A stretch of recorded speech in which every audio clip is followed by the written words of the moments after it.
morning, ladies and gentlemen.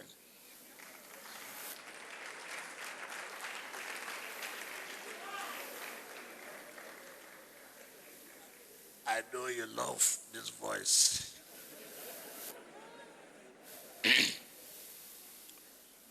Distinguished African leaders, captains of industry and innovators, global partners, distinguished academia, gentlemen of the press, ladies and gentlemen. It is with profound humility that I stand before you at this historic gathering convened under the auspices of Innovate Africa Corporation. I thank the organizers for their foresight in hosting this timely conference and for the privilege of delivering this keynote address. I also express my sincere appreciation to the Innovate Africa Leadership Council for the humbling recognition conferred on me with the Innovate Africa Leadership Award 2025. This honor belongs to me not to be alone, but to the resilient people of Nigeria, and especially to President Bola Ahmed Tinubu, whose bold vision for renewal has given me the platform to contribute to our nation's transformation. The wording of your invitation letter is not only a tribute, but also a compelling testament to the fact that amid the cacophony of misrepresentation and the fog of political distortion, there still exists organizations and individuals capable of objective, fair-minded, and rational evaluation of leadership and development efforts. That the organization found me worthy of this role in recognition of our commitment to infrastructural renewal and transformative leadership is deeply reassuring and truly appreciated.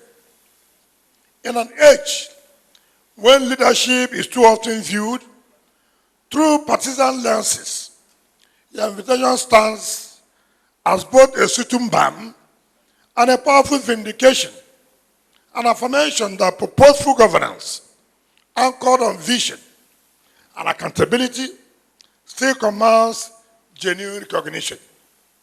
Your thoughtful words, I quote, Your Excellency, your administration's bold investment in the infrastructural renewal of the Federal Capital Territory have not only redefined Abuja's global standing, but have also inspired confidence in Africa's capacity for homegrown solutions.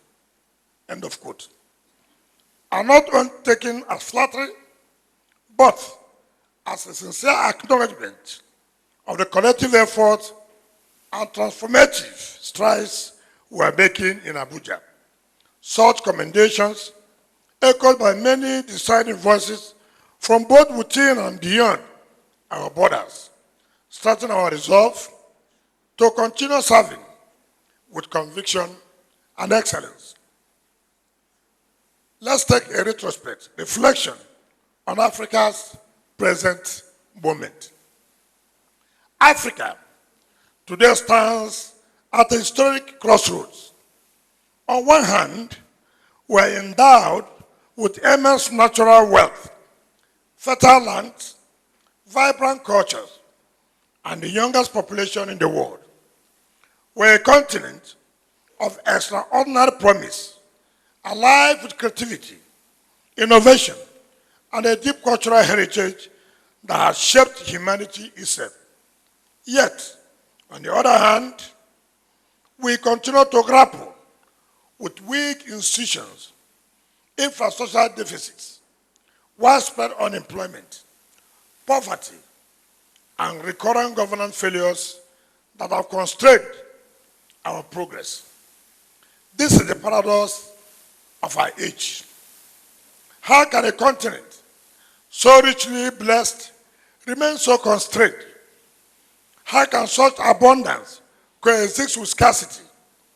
Such youthful energy be stifled by joblessness? Such sovereignty be undermined by fragility? This tension defines Africa's present moment, a moment of both urgency and immense possibility. At the heart of this paradox lies the decisive factor of leadership. Leadership remains the fulcrum upon which the destinies of nations turn. It determines whether our vast resources become a blessing or a curse, whether our diversity becomes strength or division, whether our challenges become stumbling blocks or stepping stones. When leadership is visionary, accountable, and courageous, even the most daunting obstacles can be transformed into opportunities. But leadership must also create the enabling environment for transformation by providing the critical infrastructure that attracts investment, drives productivity, and sustains growth. At present, the level of investment in Africa remains minimal precisely because of infrastructural decay and policy inconsistency. Roads, power, railways, and digital connectivity are the arteries through which development flows. Without them, the economy cannot freely breathe. It is to be deeply regretted that Africa continues to export raw materials and import finished goods, a cycle that perpetuates dependency and stifles industrial growth. This situation is unhealthy for sustainable development, which has eluded the continent for far too long. Africa's future will be written by the kind of leadership we nurture today. Leadership that not only dreams, but dares, not only commands, but serves, not only governs, but transforms.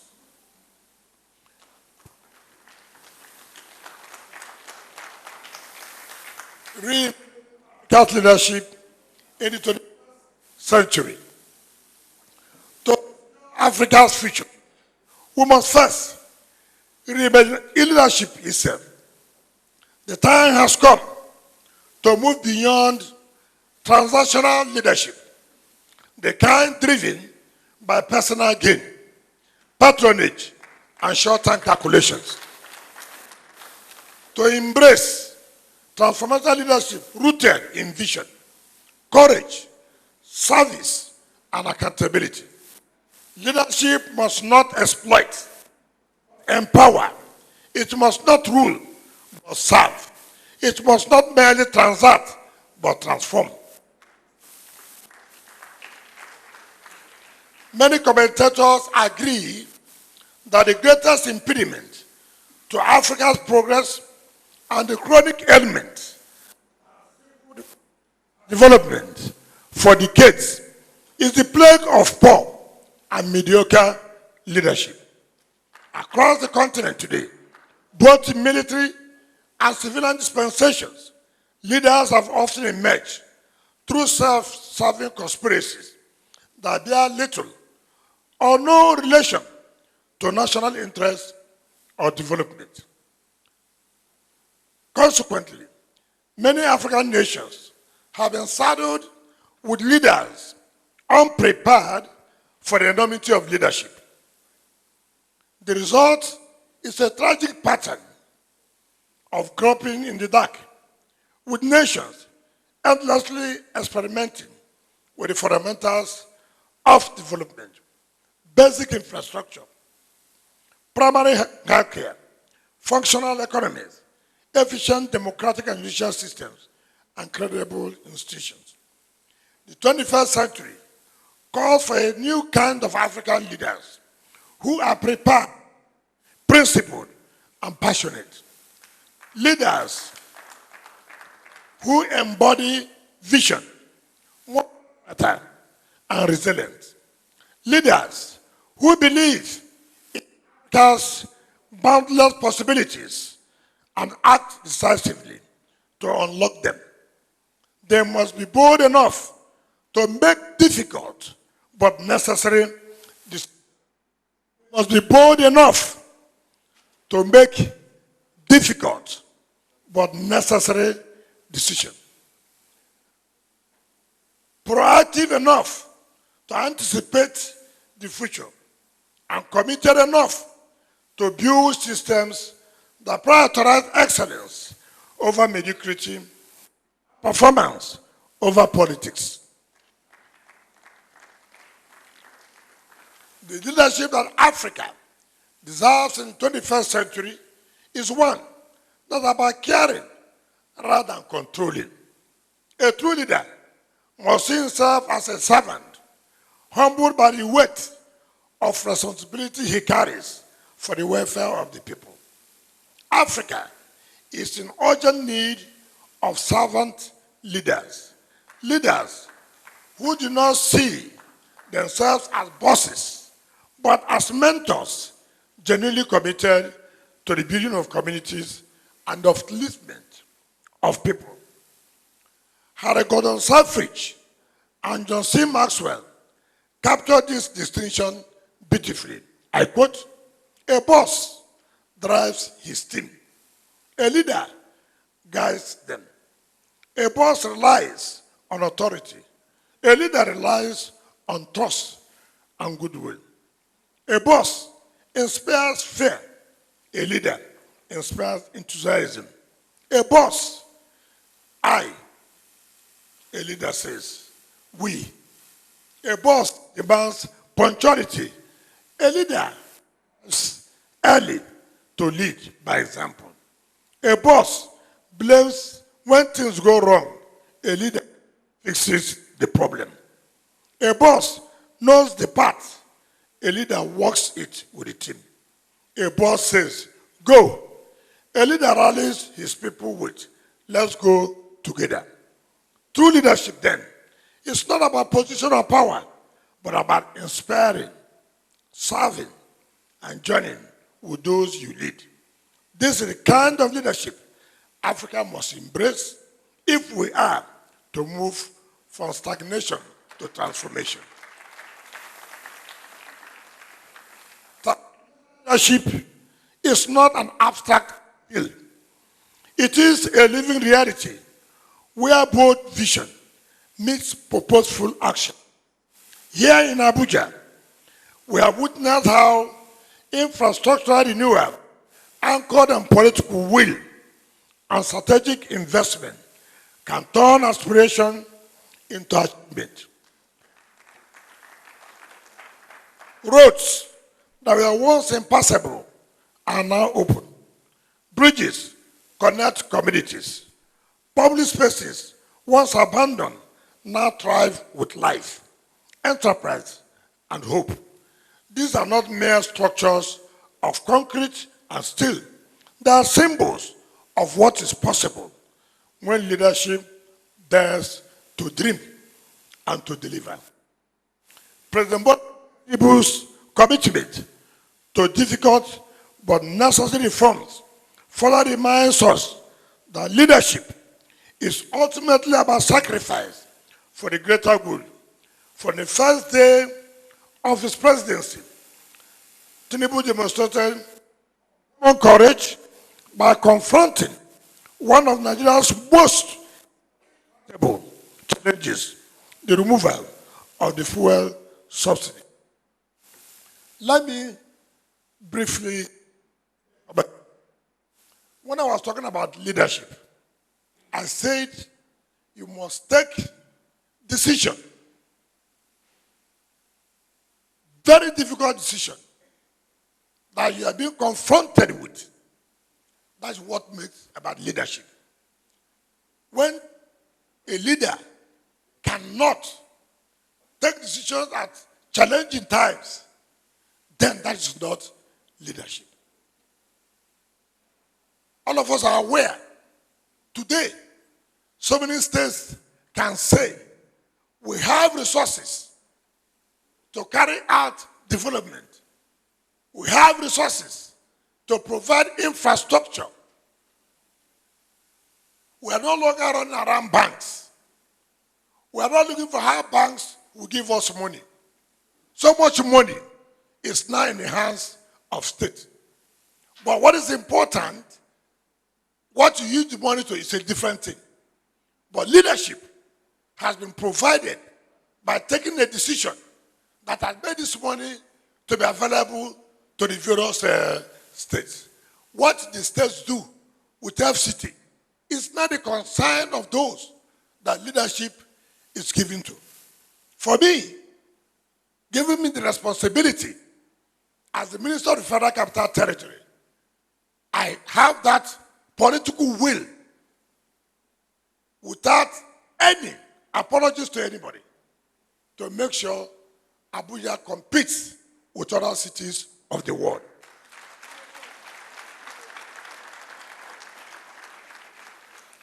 I have taken decisions that so many people thought that why will he do this?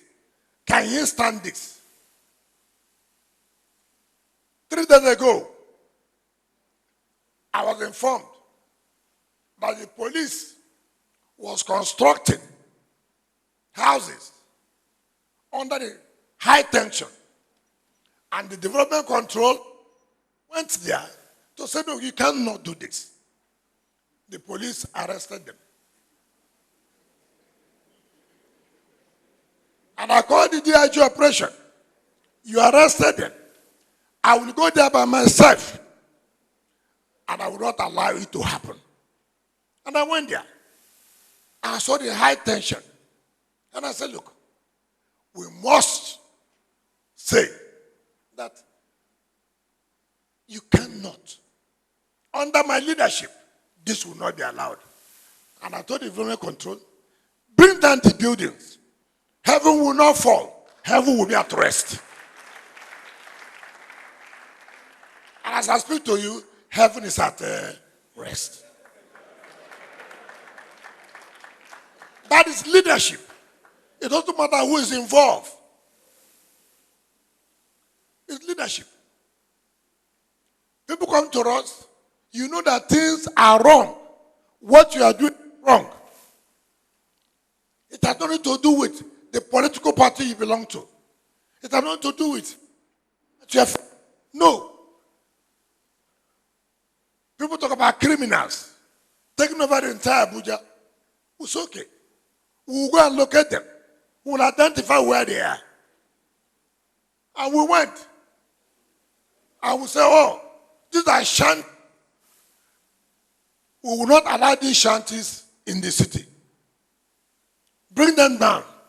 I saw on television so many people carrying placards. Wike is this, Wike is that. Yes, that's leadership. That's leadership.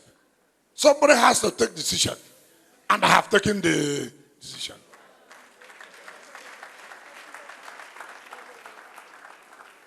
You are not there to satisfy a particular person. Leadership is about the people. It's about the people. Oh, somebody converse in area. They say he's a former chief of this, he's a former this of this. I say, fine. Who approved this? Nobody. Sir, let's tread with caution. I said, what caution? He said, oh, the man is this former chief of this. I said, yes, he's former. The law does not know that about former or present. The law must take its I said, take them away. Of course, in the next few hours, phone calls everywhere. I didn't change. That's leadership. That is leadership. You may not be right, but you must take a decision. And that's what this present government is doing. People forget where we were yesterday. The day, Mr. President, I don't know how many people will be in a position to take that decision. So bold, very difficult decision that requires that sacrifices must be made. A lot of us started crying. How can you remove fuel subsidy? How can you do this? The masses are suffering. We agree. But it is fraudulent. And so he took that decision. Within that short time, things appear that, oh, heavens will go down. By the grace of God, that decision he took, very difficult decision, that made a lot of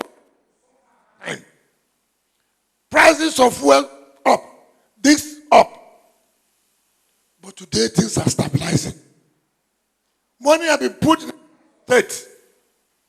When I was a governor, we never shared more than 500 billion naira in a month for the federation account. Never. I've never had more than 10, 15 billion in a month.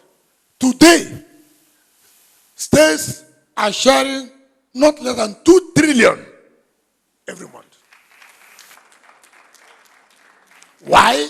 Because of the removal of the fuel subsidy. Then now,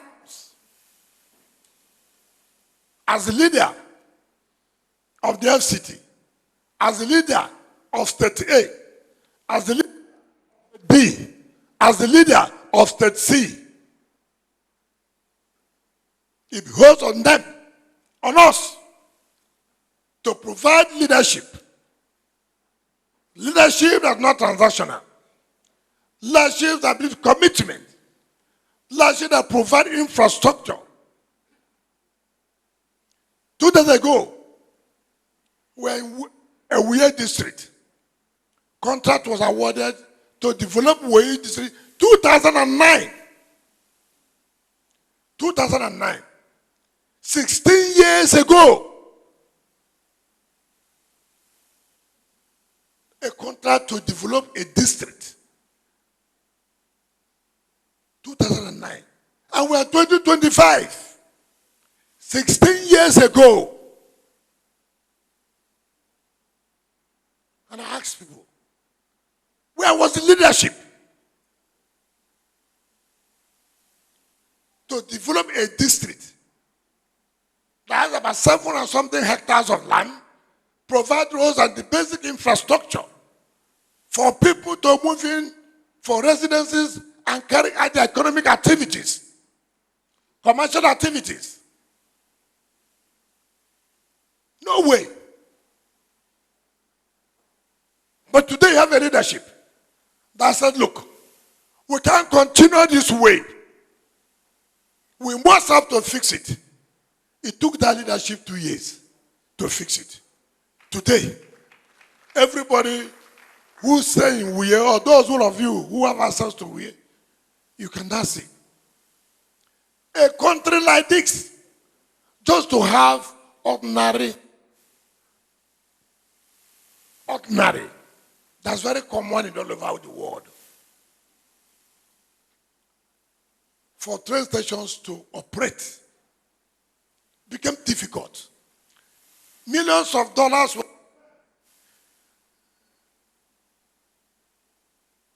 It requires a strong leadership, a transformation leadership, not leadership based on ethnicity, not leadership based on religion, but leadership that is focused, that's transformational. I remember when the Nigerian Bar Association had the annual general conference here in Port Harcourt, here in Abuja. I'm still used to Port Harcourt, so you have to pardon me. And the president said, FCT,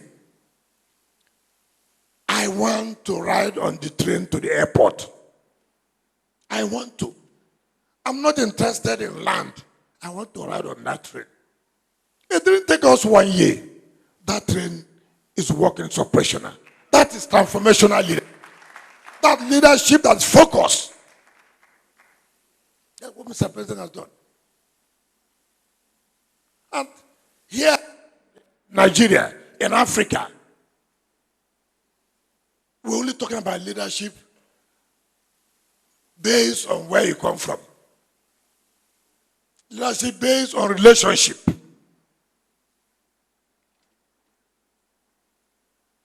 So Africa cannot talk about development.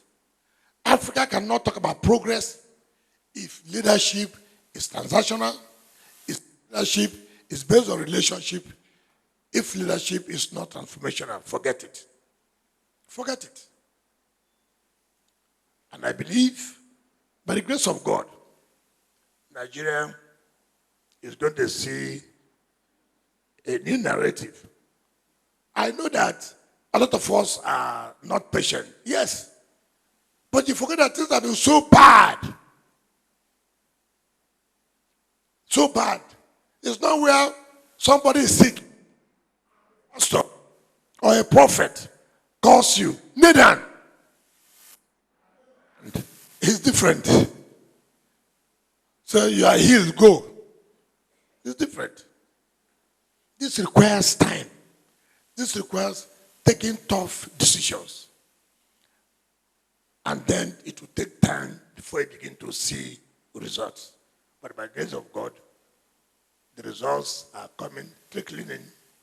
All we need to do is to be patient.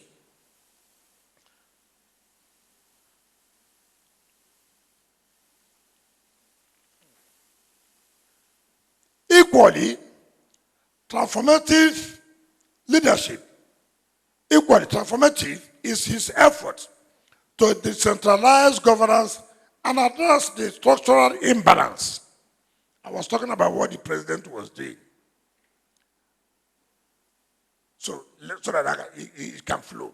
Today, this bold decision of Mr. President is beginning to yield results. States and local governments now receive higher revenues for development. The burden of debt accumulation is easing. And the price of petrol is gradually aligning with market realities under sound regulatory oversight. Equally transformative is Mr. President's effort to decentralize governance and address the structural imbalance of over-centralization. Through the creation of zonal and regional commissions, President Tinubu is devolving development closer to the people, an essential step towards genuine federalism. In the area of security, his administration has invested in the training and retraining of the armed forces and approved the recruitment of forest guards nationwide to reclaim ungoverned spaces from bandits and terrorists. These and other strategic measures are repositioning Nigeria towards stability, productivity, and growth.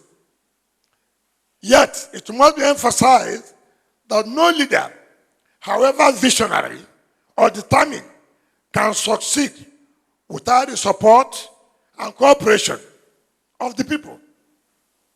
No matter how strong, no matter how visionary, no matter how courageous a leader is, without the support of the people, that leadership qualities will never materialize. The burden and glory of national transformation must be shared. History teaches us that no nation progresses without synergy between its leadership and followership. There must be a synergy between leadership and followership. For example, Dubai, for example, attained global prominence through the unity of purpose between a decisive leader and a believing people.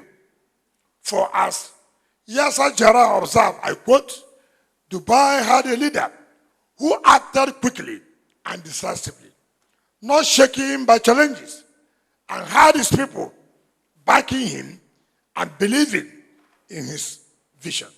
End of quote. If we can reimagine leadership across Africa in this same spirit, leadership that builds, not blames, that inspires, not divides, that empowers, not dominates, then no mountain will be too high, no challenge too great, and no dream too ambitious for our continent. The time for belief is here. The time for action is now. Together with visionary leadership and a committed citizenry, Africa can begin to realize the continent of its dreams. Africa stands today at the threshold of destiny, a continent rich in promise, yet still wrestling with the lingering weight of dependence. For too long, Africa has looked outward for solutions to problems that can only be solved from within. The time has come for Africa to come of age and rise beyond the rhetoric of aid and dependency, and to take deliberate, courageous decisions to chart its own path towards self-reliance, prosperity, and global relevance. Foreign aid, once embraced, is a bridge to development, has too often become a crutch that weakens resolve and distorts priorities. Development cannot be donated. It must be built. No nation or continent has ever achieved greatness through the benevolence of others. No nation, I repeat, no nation or continent has ever achieved greatness through the benevolence of others. America cannot donate development to you. Great Britain cannot donate. France cannot. All they do, don't think they want your own development. They give you ideas that at the end of the day will help their own country, not your own country. So you must on your own. If you wait for donation for development, it will not come. Mention one country that developed through donation. No way. Africa must now declare with conviction and clarity that it will no longer be defined by grants and conditionalities, but by ideas, innovation, and indigenous strength. Our future must be crafted not in the conference rooms of donor agencies. Our future, hear me well, our future must be crafted not in the conference rooms of donor agencies, but in the creative laboratories, farms, classrooms, and workshops of Africans determined to transform their continent. If leadership is the fulcrum of transformation, then investment is the engine that powers it forward. Leadership alone is not enough. Leadership must inspire investment, both domestic and foreign, that ignites growth, creates jobs, and builds resilience. Yet, investment in Africa must not remain extractive. It must be productive, inclusive, and transformative. It must prioritize infrastructure, education, innovation, agriculture, health, and the creative economy. Above all, it must empower women and youth, the beating heart of Africa's future.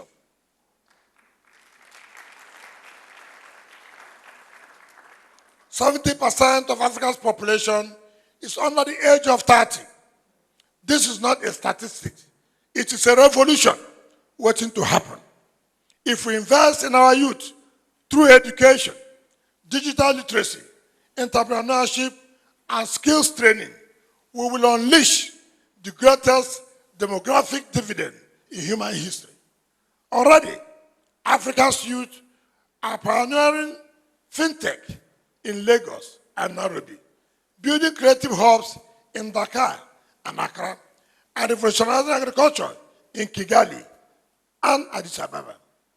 Our responsibility as leaders is to remove barriers, provide platforms, and trust the brilliance of our people.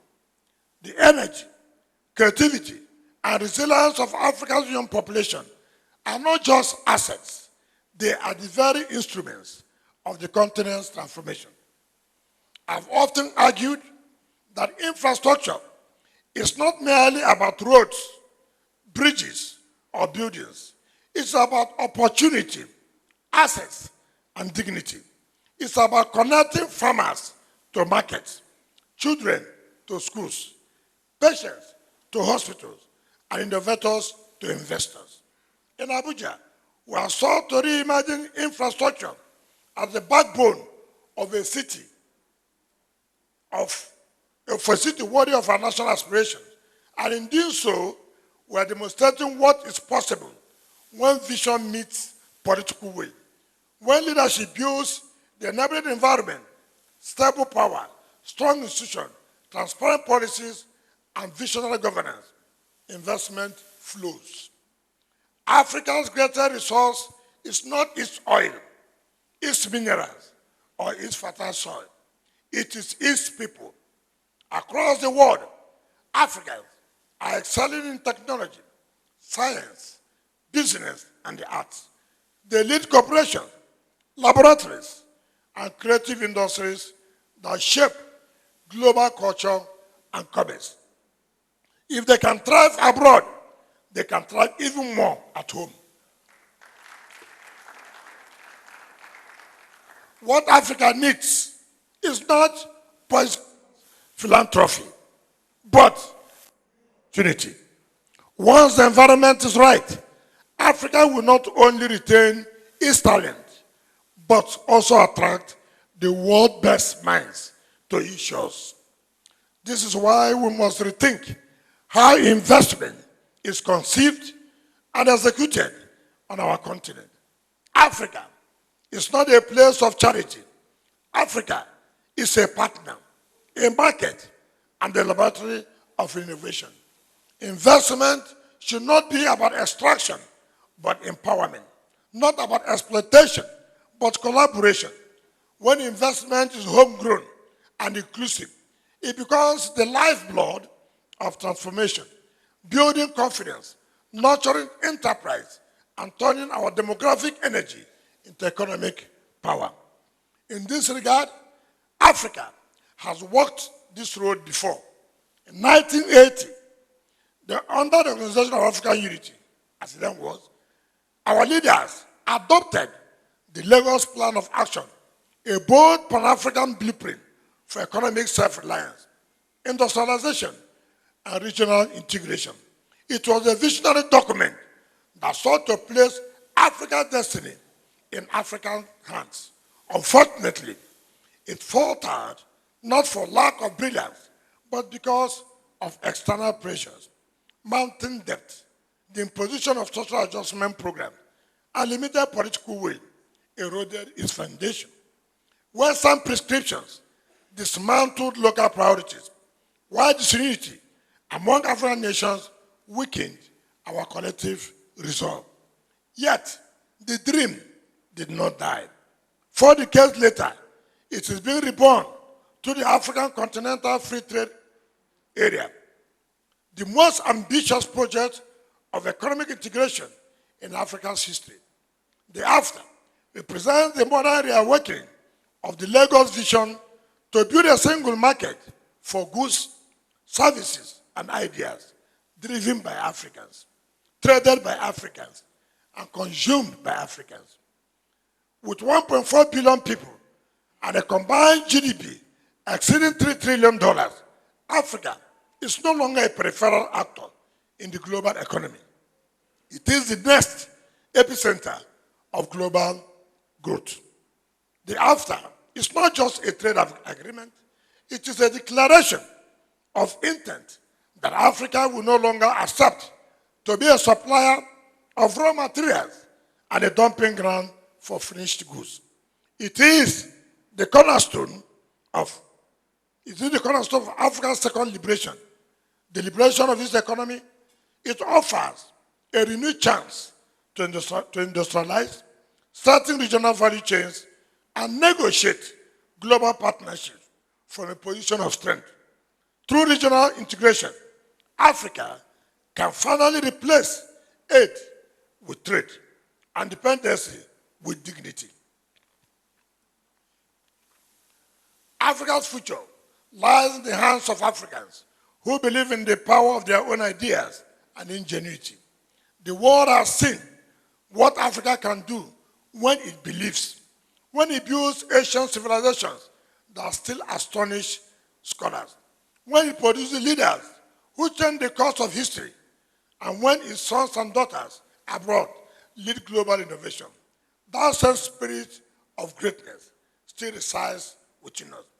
The time has come to believe again, not in promises made abroad, but in the promise that beats within our continent's heart. When we unite our markets, harness our talents, and invest in our own future, we will not need to chase the world. The world will come chasing us. The rebirth of Africa will not be written in donor reports or policy prescription, but in the ingenuity of our people, the integrity of our leaders, and the industriousness of our youth and women. Africa must now rise above aid, rediscover her strength, and rebuild her institutions. We must remember that no one can do as much for us as we can do for ourselves.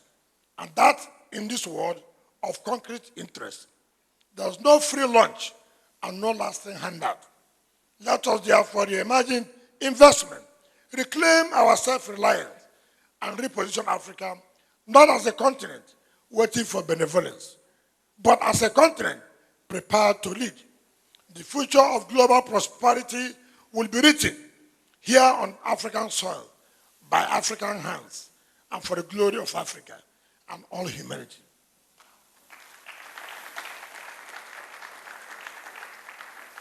My closing reflections, distinguished ladies and gentlemen, reimagining African leadership and investment is not merely an intellectual exercise. It is an urgent call to action. Our continent can no longer afford incremental change. The time has come for transformational change. Let me be clear, Africa's future will not be given to us.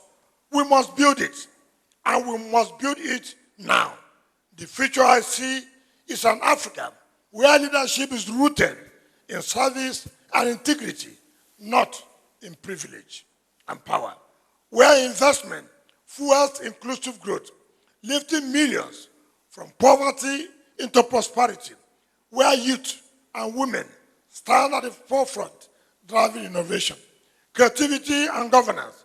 Where infrastructure becomes the great equalizer, connecting communities and economies, and where Africa speaks with one voice, not as 55 fragmented states, but as one dynamic continent, reimagined, renewed, and resolute in purpose. The question before us is not whether Africa can rise, but whether we possess the courage to lead, the wisdom to invest, and the will to unite. History will not remember what we merely dreamed for Africa. History will remember what we did for Africa. It will judge us not by our rhetoric, but by our actions and results. Let us therefore leave this conference not with lofty words, but with firm commitments to lead differently, to invest boldly, and to believe radically in the limited potential of our continent. The time is now. The place is here. The responsibility is ours, and the future unambiguously belongs to Africa. Let me conclude by wishing you all a truly enriching and inspiring two-day engagement. May this gathering renew our collective resolve to guide, challenge, and propel African leaders and investors toward the noble task of transforming our continent from a mere land of promise to a land of fulfillment, dignity, and shared prosperity. God bless you, God bless Africa, and God bless Nigeria.